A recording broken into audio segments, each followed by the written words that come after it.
Hello friends, Aditya classes में आपका हार्दिक स्वागत है। आओ हम मिलकर के आज इंग्लिश स्पोकन क्लास में मॉडल का यूज़ पढ़ते हैं कि मॉडल का यूज़ डेली लाइफ में किस प्रकार से किया जाता है। हम आज पार्ट 1 पढ़ेंगे जिसमें modal can, could, will be able to, should, must और ought to, ये 6 मॉडल आज हम पढ़ेंगे। बाकी सेकंड पार्ट में पढ़ेंगे। तो आदित्य क्लासेज को सब्सक्राइब करो और लाइक करो, बेल आइकन को दबाओ।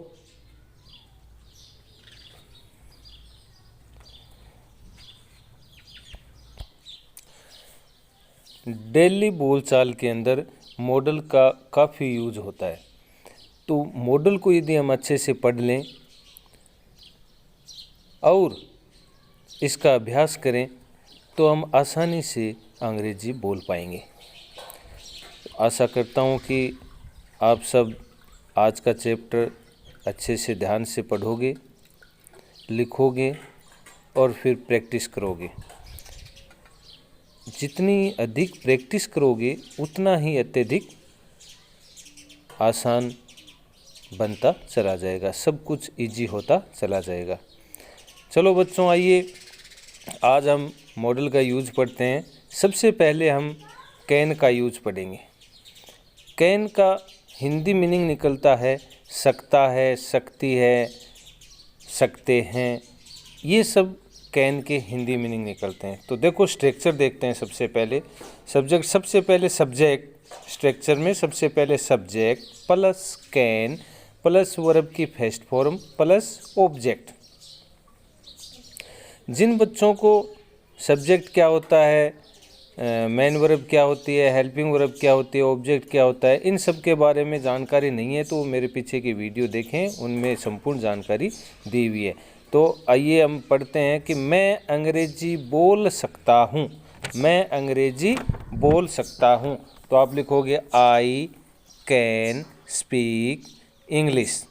बिल्कुल ईजी है। सबसे पहले मैं सब्जेक्ट हमारे क्या है, मैं आई, और फिर कैन का यूज़ करें कैन, और फिर वर्ब स्पीक, वर्ब की फर्स्ट फॉर्म स्पीक, और फिर object English, I can speak English. यदि इसी वाक्य को आपको बोलना हो मैं अंग्रेजी नहीं बोल सकता हूँ, नेगेटिव बनाना हो, मैं अंग्रेजी नहीं बोल सकता हूँ, तो इसमें ज़्यादा कोई मुश्किल नहीं है। आपको कैन के बाद नोट का यूज़ करना होगा। आपको कैन के बाद नोट का यूज़ करना है नेगेटिव वाक्य के अंदर। आइए बनाते हैं। मैं अंग्रेजी नहीं बोल सकता हूँ, I can not speak English. I can not speak English. बहुत आसान है। आप ढेर सारे वाक्य इस प्रकार से बना सकते हैं। नेक्स्ट आगे हम कैन के बाद अगला मॉडल हम पढ़ेंगे पास्ट का। तो ये तो प्रेजेंट में हुआ था, अभी पास्ट के हिसाब से पढ़ेंगे। कुड, कुड का मतलब सकता था। अभी हमने पढ़ा सकता है, अब पढ़ेंगे सकता था, सकती थी, सकते थे। तो पास्ट में जब हमें कुछ बोलना हो कि मैं खेल सकता था, मैं नाच सकता था, मैं अंग्रेजी बोल सकता था, तो इस प्रकार के वाक्य बनाने के लिए हम कुड का यूज करेंगे। बच्चों स्ट्रक्चर देखते हैं। सबसे पहले subject plus could plus verb की फर्स्ट फॉर्म प्लस ऑब्जेक्ट। सबसे पहले सब्जेक्ट आएगा, फिर कुड आएगा, और उसके बाद में वर्ब की फर्स्ट फॉर्म और अंतिम में ऑब्जेक्ट।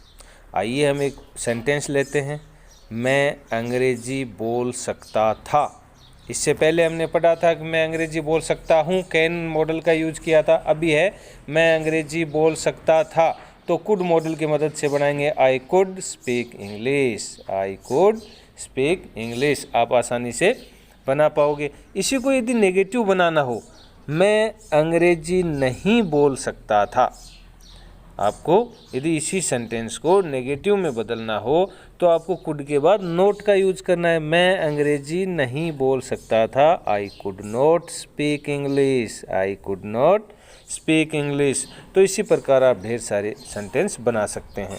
अब हम फ्यूचर के लिए देखते हैं विल बी एबल टू, जिसका अर्थ निकलता है सकेगा, सकेगी। जैसे मैं खेल सकूँगा, मैं नाच सकूँगा, मैं अंग्रेजी बोल सकूँगा, इस प्रकार के जो वाक्य हैं उनको बनाने के लिए हम फ्यूचर में विल बी एबल टू का मॉडल का यूज करते हैं, जिसका अर्थ निकलता है सकेगा, सकेगी, सकेंगे। आइए सबसे पहले हम स्ट्रक्चर देखते हैं। Subject plus will be able to, सबसे पहले सब्जेक्ट, उसके बाद will be able to plus verb की फर्स्ट फॉर्म प्लस ऑब्जेक्ट। बिल्कुल ईजी है गाइज, आप थोड़ा सा ध्यान देंगे, बिल्कुल ईजी है, बिल्कुल आसान है। Subject plus will be able to plus verb की फर्स्ट फॉर्म प्लस ऑब्जेक्ट।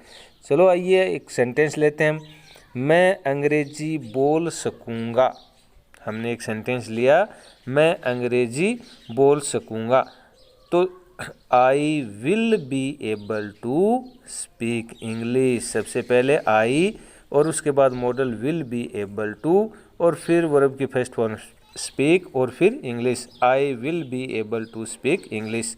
यदि इसी को हमें नेगेटिव बनाना हो, नेगेटिव करना हो, तो मैं अंग्रेजी नहीं बोल सकूँगा, तो विल के बाद आपको नोट लगाना। विल बी एबल टू है, उसमें विल के बाद आपको नोट लगाना। I will not be able to speak English, I will not be able to speak English. चलो नेक्स्ट देखते हैं हम शुड का यूज। गाइस शुड का अर्थ निकलता है चाहिए, जैसे मुझे खेलना चाहिए, मुझे दौड़ना चाहिए, मुझे नाचना चाहिए। इस प्रकार के जो सेंटेंस हैं उनको बनाने के लिए हमें शुड का यूज करना होता है। सबसे पहले सब्जेक्ट, उसके बाद शुड, फिर वर्ब की फर्स्ट फॉर्म प्लस ऑब्जेक्ट। बिल्कुल इजी है, स्ट्रक्चर को आप ध्यान में रखोगे। सबसे पहले सब्जेक्ट, फिर शुड, फिर वर्ब की फर्स्ट फॉर्म, फिर ऑब्जेक्ट। आइए एक सेंटेंस लेते हैं। उसे बोलना चाहिए, उसे बोलना चाहिए। अब उसे को हम अंग्रेजी में कहते हैं ही, और फिर शुड और स्पीक, ही शुड स्पीक, उसे बोलना चाहिए। बहुत ईजी है, उसे बोलना चाहिए, ही शुड स्पीक। उसे नहीं बोलना चाहिए, नेगेटिव में लिया हमने, उसे नहीं बोलना चाहिए, he should not speak, he should not speak. Should के बाद में नोट का यूज हो जाएगा। नेक्स्ट मॉडल पढ़ते हैं मस्ट। मस्ट का मतलब होता है ही चाहिए, मस्ट, हमें पढ़ना ही चाहिए, हमें खेलना ही चाहिए, तुम्हें दौड़ना ही चाहिए। इस प्रकार के सेंटेंस हम बनाएंगे तो मस्ट का यूज करेंगे। सबसे पहले subject plus must plus verb की फर्स्ट फॉर्म प्लस ऑब्जेक्ट। जिन हिंदी वाक्यों के अंत में ही चाहिए का अर्थ निकलता हो उनको हम शुड की मदद से बनाएंगे। जैसे तुम्हें पढ़ना ही चाहिए, तुम्हें पढ़ना ही चाहिए, यू मस्ट रीड, तुम्हें पढ़ना ही चाहिए, यू मस्ट रीड। और लास्ट मॉडल आज का हम लेते हैं ought to। ought to का मतलब होता है चाहिए। अब देखो चाहिए कब, जब कोई मोरल हो, हमें दूसरों की मदद करनी चाहिए, हमें हमेशा पढ़ना चाहिए, हमें अपने माता पिता की सेवा करनी चाहिए। इस प्रकार के वाक्य बनाने में ought to मॉडल का यूज किया जाता है। स्ट्रक्चर देखते हैं, subject plus ought to plus verb की फर्स्ट फॉर्म प्लस ऑब्जेक्ट। आइए एक सेंटेंस लेते हैं। उसे दूसरों की मदद करनी चाहिए, उसे दूसरों की मदद करनी चाहिए। ही ought to help others, he ought to help others। आशा करता हूँ गाइज आपको समझ में आया होगा। अगर आपको हमारा वीडियो अच्छा लगा है तो इसे आप सब्सक्राइब करें और बेल आइकन को दबाएं ताकि आपको ताज़ा वीडियो मिलते रहें, और लाइक करें। सब्सक्राइब करने के बाद बेल आइकन को दबाना ना भूलें ताकि आपको लेटेस्ट वीडियो मिलते रहें, और हमारे चैनल को लाइक करें। और आपसे आशा करते हैं कि आप अपने फ्रेंड्स के पास भी हमारे वीडियो शेयर करेंगे। थैंक यू, धन्यवाद, हैव ए नाइस डे।